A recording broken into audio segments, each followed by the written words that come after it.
Berbeda dengan pinjaman online yang diawasi langsung oleh OJK, keberadaan bandar-bandar judi online ini disinyalir berada di luar negeri, sehingga susah untuk ditindak.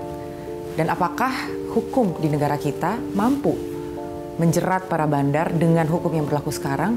Dan kemudian siapa saja yang mampu menjerat para bandar ini untuk sampai ke meja hijau? Boleh jelasin lagi nggak tadi, seberapa efektif pembentukan Satgas yang sekarang ini untuk memutus mata rantai judi online? Ya, eh, untuk dikatakan atau kita berkesimpulan efektif atau tidak, kita sebetulnya menunggu hasil kerja mereka. Tetapi kalau saat ini dikatakan efektif, berarti kita mau prediksi gitu ya. Prediksi apakah nanti bisa efektif atau tidak. Untuk judi online yang ada di dalam negeri, sebetulnya tidak perlu dibentuk Satgas. Yang perlu adalah bagaimana memperkuat kinerja polisi sebagai penegak hukum. Yang mana selama ini citra polisi dalam penegakan hukum, terutama untuk judi itu kurang bagus. Di mana beberapa waktu yang lalu terhembus isu bahwa polisi juga merupakan backing dari para bandar. Ya, inilah yang menyebabkan penegakan hukum di bidang judi, terutama judi online, untuk dalam negeri tidak bisa berjalan dengan bagus. Makanya kemudian muncul berbagai kasus yang memicu dibentuknya Satgas, salah satunya ya. Kemudian untuk eksternal, karena orientasi dari Satgas ini, seperti yang pernah dikatakan oleh Dirjen Kominfo itu, bahwa ada Kementerian Luar Negeri, Kominfo, dan sebagainya, orientasinya adalah keluar. Karena beberapa bandar judi yang beroperasi di Indonesia, itu adalah dari bandar di luar negeri. Nah, persoalannya adalah, kalau di luar negeri itu merupakan eh, judi online itu legal, maka kita tidak bisa memaksa kepada mereka untuk menutup situs karena di sana itu legal, dilindungi oleh negara dan merupakan bagian dari hak untuk mendapatkan pekerjaan. Sehingga kita hanya bisa menghimbau atau minta bantuan agar negara menekan atau memfasilitasi para bandar itu agar memasang software atau semacam notifikasi agar para penjudi Indonesia tidak diizinkan ikut dalam permainan mereka. Ya, itu poin ininya ya. Nah, kalaupun kemudian kerjasama dengan Interpol, itu pun juga tidak bisa dilaksanakan dengan sesuai keinginan kita, karena di sana itu legal. Lalu Interpol mau ngapain atau kita minta bantuan Interpol mau ngapain?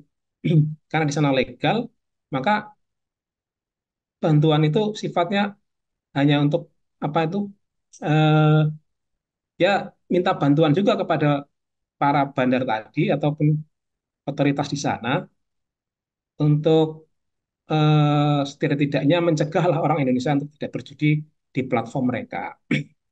Nah, kalau di Indonesia sebetulnya selain dari pekerjaan polisi atau Polri untuk mencegah judi online ini sebetulnya juga bukan bukan hanya merupakan tugas polisi juga, bukan hanya tugas polisi saja, tapi juga tugas dalam hal ini adalah yang stakeholder yang terkait dengan teknologi ya, terutama yang punya teknologi kan Kominfo atau LSM lain yang juga sebetulnya juga turut bertanggung jawab bagaimana untuk mencegah agar situs-situs judi online, baik itu yang servernya di Indonesia atau di luar negeri, tidak bisa diakses. Ya. Tidak bisa diakses. Nah, kemarin saya sempat menawarkan tentang itu, apa software yang bisa dipakai untuk mencegah akses terhadap judi online. Kalau misalnya Kominfo dengan trust positif tidak bisa melakukan pencegahan secara menyeluruh, ya. Selama ini dengan trust positif kan harus ada laporan dan sebagainya, baru situs itu ditutup. Atau dari penelusuran Polri ataupun Kominfo, situs itu bisa ditutup. Tapi kalau dengan software ini, orang kalau apalagi kalau sudah disematkan ketika orang beli HP, beli laptop, beli komputer, maka dengan ada kata-kata judi online ataupun yang sejenisnya, maka situs itu tidak akan terjangkau oleh para penjudi online. Saya kira itu, Mbak. Tapi kan keywordnya banyak, Prof. Sekarang ini kan keyword-keyword, Ya, iya kan, banyak di ya, platform-platform digital ini jadi berkedok game, berkedok undian dan lain sebagainya. Kalau kayak gitu gimana, Prof? Itu tetap Ya, harus. meskipun keywordnya banyak, itu masih bisa diatasi. Ya, masih bisa diatasi. Eh, saya mencontohkan untuk pornografi saja, itu mereka mampu itu loh. Itu juga keywordnya banyak. Keywordnya banyak. Jadi artinya sebetulnya Kominfo plus Polri mampu sebetulnya dengan berbagai macam keyword dan sebagainya. Tentu juga dengan eh, penyelenggara jasa layanan internet ya, kerjasamanya dengan itu. Makanya kemarin waktu press release Menteri Kominfo kan ditegaskan bahwa ISP yang tidak mau bekerja sama nanti akan diberi sanksi. Nah, ini peran ISP juga penting ya dalam pencegahan judi online. Oke, yang terakhir, Prof, baru-baru ini kan viral dan ramai di media soal bagaimana pemerintah mau memberikan bantuan sosial untuk keluarga korban judi online karena dianggap banyak kerugian, kerugian material, kerugian Hmm. psikologis dan lain sebagainya perlu disantuni oleh negara. Prof Agus, tanggapannya gimana? Ya, selama ini istilahnya kompensasi ya untuk korban judi online kan dalam undang-undang tentang perlindungan korban belum belum masuk kategori yang dapat kompensasi ya. Kalau misalnya pemerintah mau memberi memberi kompensasi kepada para korban, terutama ini juga perlu dipikirkan lebih lanjut. Satu, anggarannya ada enggak, gitu ya. Dua, pemain judi online itu banyak sekali. Ya. Pemain judi online itu banyak sekali. Sehingga apa? Kalau anggarannya tidak cukup, nanti justru akan memberikan apa itu angan-angan belaka itu ya, pepesan kosong gitu. Oleh karena itu, kalau ingin memberi kompensasi, ya harus diteliti betul bahwa itu adalah korban yang betul-betul menderita, gitu. Korban yang betul-betul menderita. Tapi juga harus diingat bahwa penderitaan itu diciptakan oleh siapa. Kalau negara memberikan kompensasi, berarti ini wujud dari pernyataan secara tidak tidak langsung bahwa negara itu juga turut bersalah.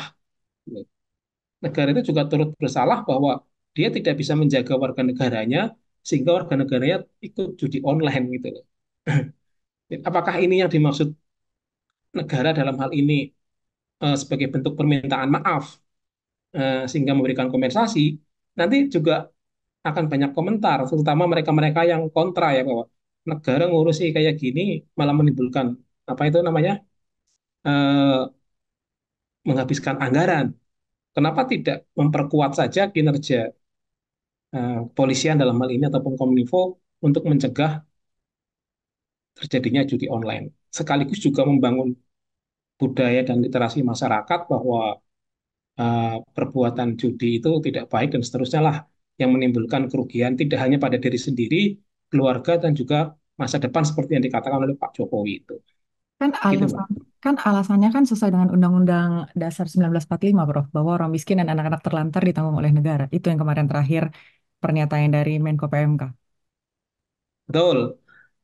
Memang fakir miskin dan anak terlantar dipilih oleh negara. Tetapi apakah para penjudi itu orang miskin?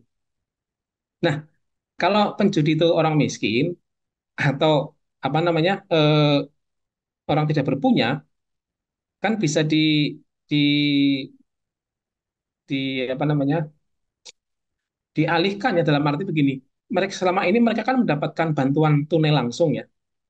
Kalau kalau mereka tergolong miskin, maka ketika uang itu dijadikan sebagai alat untuk judi online, maka itu seharusnya tidak lagi diberi BLT. Gitu. Nah, apakah orang-orang kaya yang mampu itu nanti akan diberi kompensasi, padahal dia tidak miskin?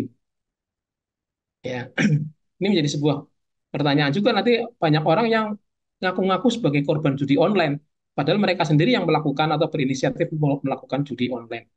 Jangan-jangan nanti timbul masalah baru bahwa kompensasi ini nanti akan menjadi modus untuk minta atau untuk eh, apa modal judi online juga gitu.